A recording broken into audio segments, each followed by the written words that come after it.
धर्म को बिना हानि पहुँचाए जनता की उन्नति। विवेकानंद।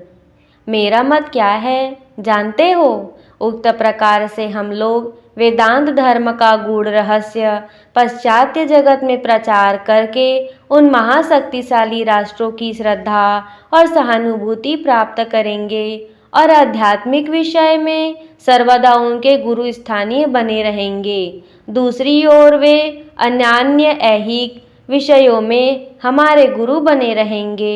जिस दिन भारतवासी धर्म शिक्षा के लिए पाश्चात्यों के कदमों पर चलेंगे, उसी दिन इस अधःपतित जाति का जातित्व सदा के लिए नष्ट हो जाएगा। हमें यह दे दो, हमें वह दे दो, ऐसे आंदोलन से सफलता प्राप्त नहीं होगी, वरन उपयुक्त आदान प्रदान के फलस्वरूप जब दोनों पक्षों में पारस्परिक श्रद्धा और सहानुभूति का आकर्षण पैदा होगा, तब अधिक चिल्लाने की आवश्यकता ही नहीं रहेगी। वे स्वयं हमारे लिए सब कुछ कर देंगे। मेरा विश्वास है कि वेदांत धर्म की चर्चा और वेदांत का सर्वत्र प्रचार होने से हमारा तथा उनका दोनों का ही विशेष लाभ होगा। इसके सामने राजनीति चर्चा मेरी समझ में निम्न स्तर का उपाय है। अपने इस विश्वास को कार्य में परिणत करने के लिए मैं अपने प्राण तक दे दूंगा। आप यदि समझते हैं कि किसी दूसरे उपाय से भारत का कल्याण होगा, तो आप उसी उपाय का अवलंबन ग्रहण कर आगे बढ़ते जाइए।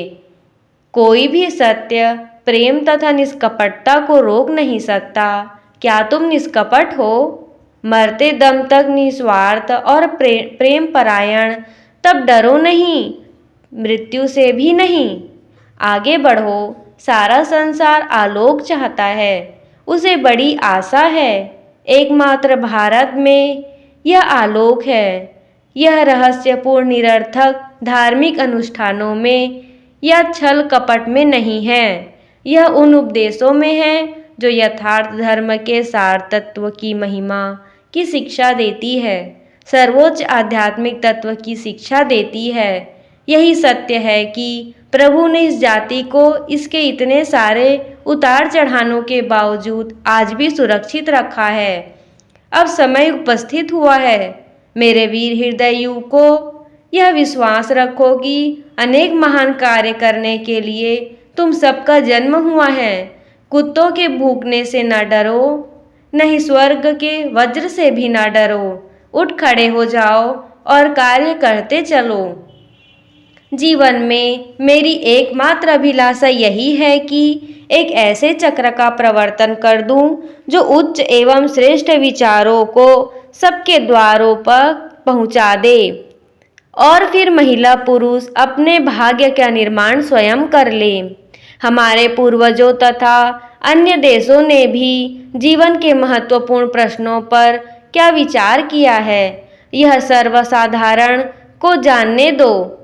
विशेषकर उन्हें यह देखने दो कि और लोग इस समय क्या कर रहे हैं, और तब उन्हें अपना निर्णय करने दो। रासायनिक द्रव्य इकट्ठे कर दो और प्रकृति के नियमानुसार वे कोई विशेष आकार धारण कर लेंगे। परिश्रम करो, अटल रहो और भगवान पर श्रद्धा रखो। काम शुरू कर दो, देर सबेर मैं आ ही रहा हूँ। धर्म को बिना हानि पहुँचाए जनता की उन्नति, इसे अपना आदर्श वाक्य बना लो। अब प्रयोजन है गीता के सिंहनादकारी श्री कृष्ण की, धनुषधारी श्री रामचंद्र की, महावीर की, माँ काली की पूजा की। इसी से लोग महाउद्यम के साथ कर्म में लगेंगे और शक्तिशाली बनेंगे। मैंने बहुत अच्छी तरह विचार करके देखा है कि वर्तमान काल में जो धर्म की रट लगा रहे हैं, उनमें से बहुत लोग पाशवी दुर्बलता से भरे हुए हैं, विकृत मस्तिष्क है अथवा उन्मादग्रस्त। बिना रजोगुण के तेरा अब न ही लोक है और न परलोक। घोर तमोगुण से देश भर गया है, फल भी उसका वैसा ही हो रहा है। इस जीवन में दासत्व और परलोक में नरक।